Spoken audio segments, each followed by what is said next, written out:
السلام علیکم ورحمۃ اللہ وبرکاتہ۔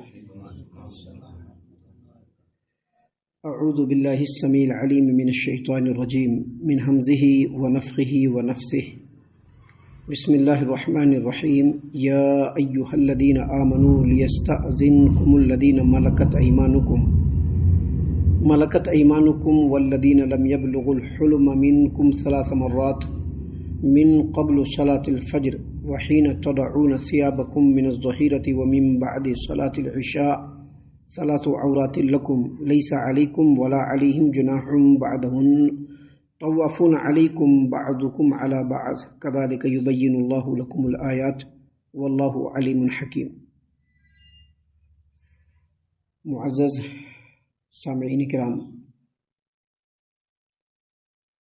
درس قرآن کی یہ مجلس ہے اور الحمدللہ آپ کے سامنے قرآن کریم کی آیتوں کا ترجمہ، اس کی تفسیر ترتیب کے ساتھ ہر روز بعد نماز فجر آپ کے سامنے اللہ تبارک و تعالیٰ کی توفیق سے پیش کیا جا رہا ہے۔ اسی ترتیب کے مطابق ابھی ہم آپ کے سامنے سورۃ النور سورہ نمبر 24 اور اسی سورت سے آیت نمبر 58 تلاوت کی۔ معزز سامعین کرام، اللہ تبارک و تعالیٰ نے یہاں پر اس آیت کریمہ میں پھر سے اس آیت کریمہ سے وہ احکام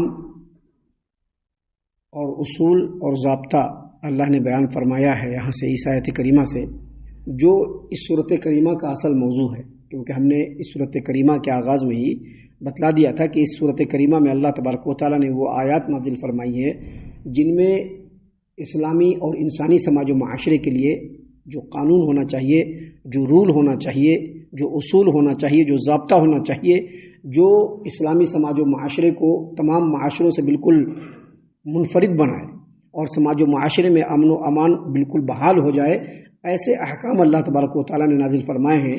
انہی احکام کو اللہ تبارک و تعالیٰ پھر سے اس آیت کریمہ سے بیان فرما رہا ہے۔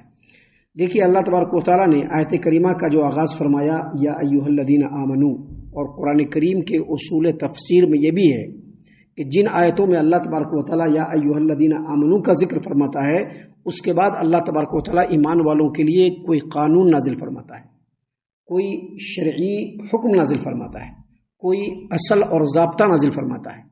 تو یہاں پر اس آیت کریمہ میں اللہ تبارک و تعالیٰ نے ایمان والوں کو مخاطب کیا اور کہا یا ایھا الذین آمنوا، اے ایمان والو، لیستأذنکم الذین ملکت ایمانکم والذین لم یبلغوا الحلم منکم 3 مرات، اور اس کے بعد فرمایا 3 مرات۔ اللہ نے فرمایا کہ اے ایمان والو، تمہارے غلاموں اور تمہارے لڑکوں جو ابھی بالغ نہیں ہوئے ہیں ان کے اوپر لازم ہے کہ وہ دن میں 3 مرتبہ اجازت لے کر کمروں میں داخل ہوں۔ ابھی کوئی پرائیویٹ کمرہ ہے، اس میں داخل ہونا ہے تو دن میں 3 مرتبہ اجازت لینا۔ کن کو اجازت لینا ہے؟ غلاموں کو، کنیزوں کو، خادماؤں کو، نوکر چاکروں کو۔ جب کسی کمرے کے اندر داخل ہونا ہو تو داخل ہونے 3 ٹائم میں ان کو اجازت لینا ہے، باقی ٹائموں میں اجازت نہیں لینا ہے۔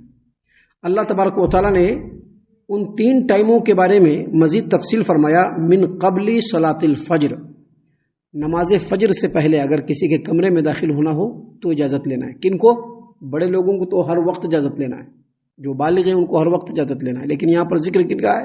غلاموں کا، جو ہر وقت گھر کے اندر ہوتے ہیں، کام کاج کرتے رہتے ہیں، خادماؤں کا جو خدمت گاری میں لگے رہتے ہیں، کنیزوں کا، لونڈیوں کا جو ہر وقت گھر میں کام کاج میں لگے رہتے ہیں، ان کو بھی اجازت لینا ہے۔ اس کے بعد کن کا؟ والذین لم یبلغوا الحلم منکم، تم میں جو بچے ابھی بالغ نہیں ہوئے ان کو بھی ان 3 وقتوں میں اگر کسی کمرے میں داخل ہونا ہے تو اجازت لینا ہے۔ ان میں سے پہلا وقت من قبل صلاۃ الفجر، نماز فجر سے پہلے، کیونکہ اس وقت آدمی بستر میں ہوتا ہے، کون کپڑا پہنے ہوا ہے، کیسا کپڑا پہنے ہوا ہے، کس حالت میں، کسی کو پتہ نہیں، لہٰذا کمرے میں داخل ہونے سے پہلے اجازت لینا ہے۔ ابھی گھر میں بچے ہیں، بچے ماں باپ کے گھر میں داخل ہوں تو اس سے پہلے ایسے وقت میں اجازت لینا ہے۔ یہ چیز شرعی قانون ہے۔ معزز سامعین کرام، اللہ تبارک و تعالیٰ نے ان چیزوں کو جو یہاں پر بیان فرمایا ہے، اس کے پیچھے بڑی حکمتیں ہیں۔ سامعین کرام، دوسرا جو وقت اللہ تبارک و تعالیٰ نے بیان فرمایا، وحین تضعون ثیابکم من الظہیرہ، اور ظہر کے وقت جو تم لوگ اپنے کپڑے کو اتار کر کے اپنے گھر میں لیٹے رہتے ہو، ابھی ظہر کی نماز سے پہلے ہو یا ظہر کی نماز کے بعد وہ آدمی اپنے گھروں میں سویا رہتا ہے، اہل و عیال کے ساتھ بھی سویا رہتا ہے، تو ایسے وقت میں بھی بہت سارے معاملات رہتے ہیں، تو اس وقت بھی اجازت لینے کا ذکر ہے۔ اور آگے ومن بعد صلاۃ العشاء، اور نماز عشاء کے بعد، نماز عشاء کے بعد آدمی اپنے گھروں میں سو جاتا ہے، شوہر و بیوی کی بھی ضرورتیں ہوتی ہیں، تو ایسے وقت میں بھی بچے ہو یا خادمائیں ہوں یا غلام ہو یا کنیز ہو، ان تمام کو اجازت لے کر کے داخل ہونا ہے۔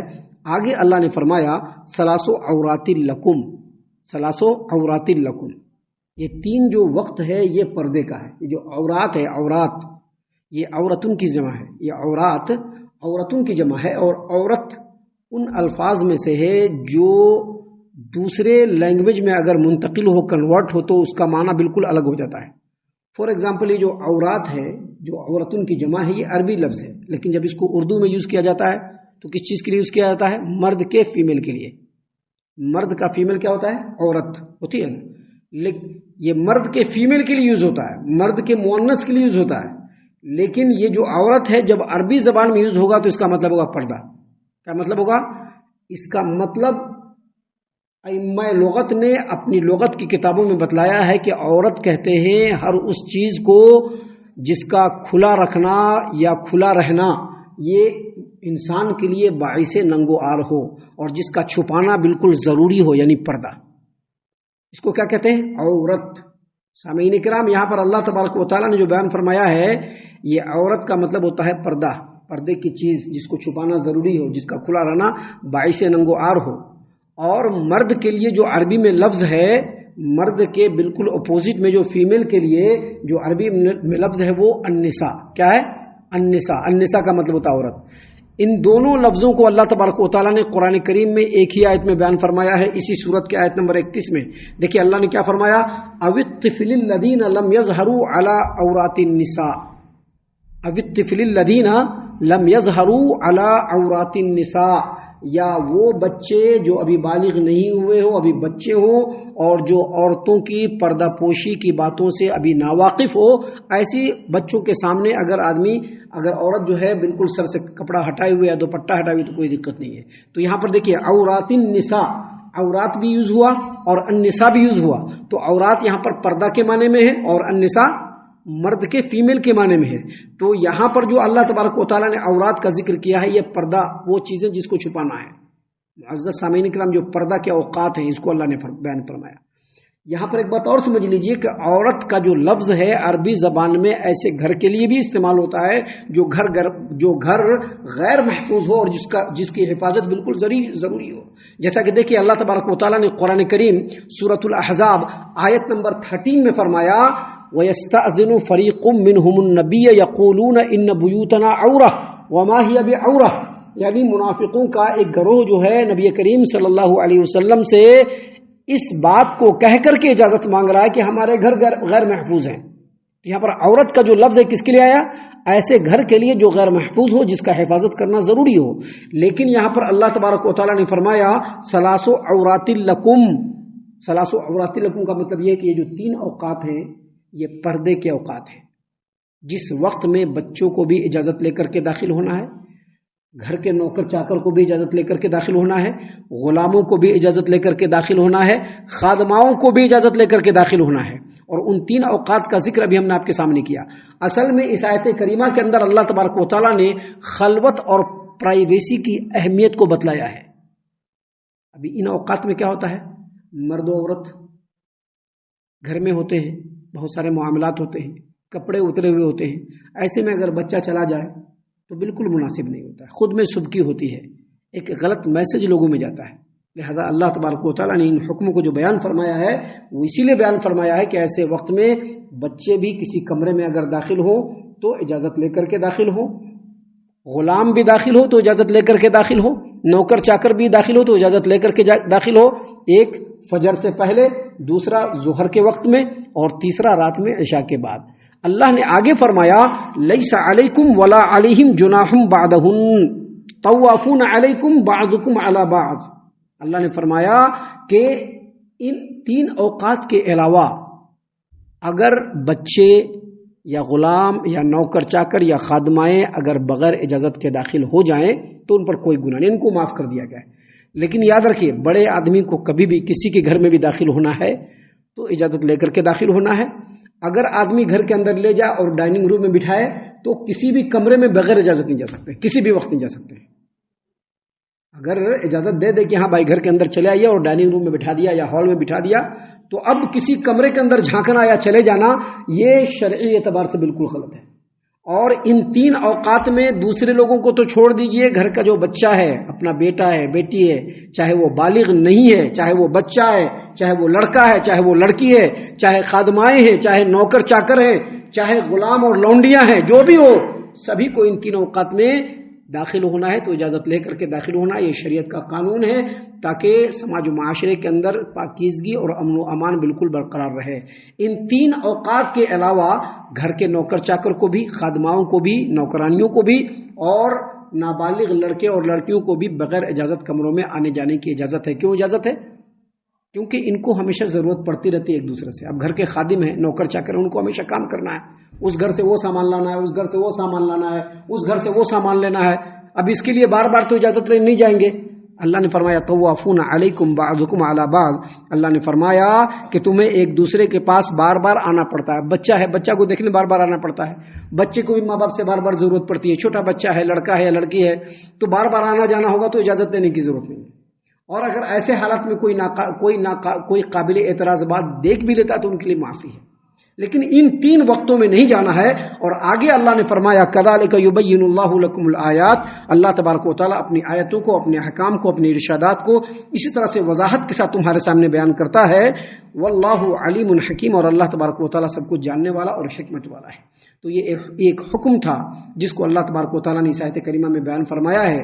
اس آیت کریمہ کی روشنی میں امام ابو داؤد نے اپنی سنن ابی داؤد کتاب الادب میں حدیث نمبر 5190 پر 5191 نمبر پہ ایک روایت سیدنا عبداللہ ابن عباس رضی اللہ عنہما سے نقل کیا ہے کہ اس آیت کریمہ پر مسلمانوں کا کما حقہ ایمان نہیں ہے.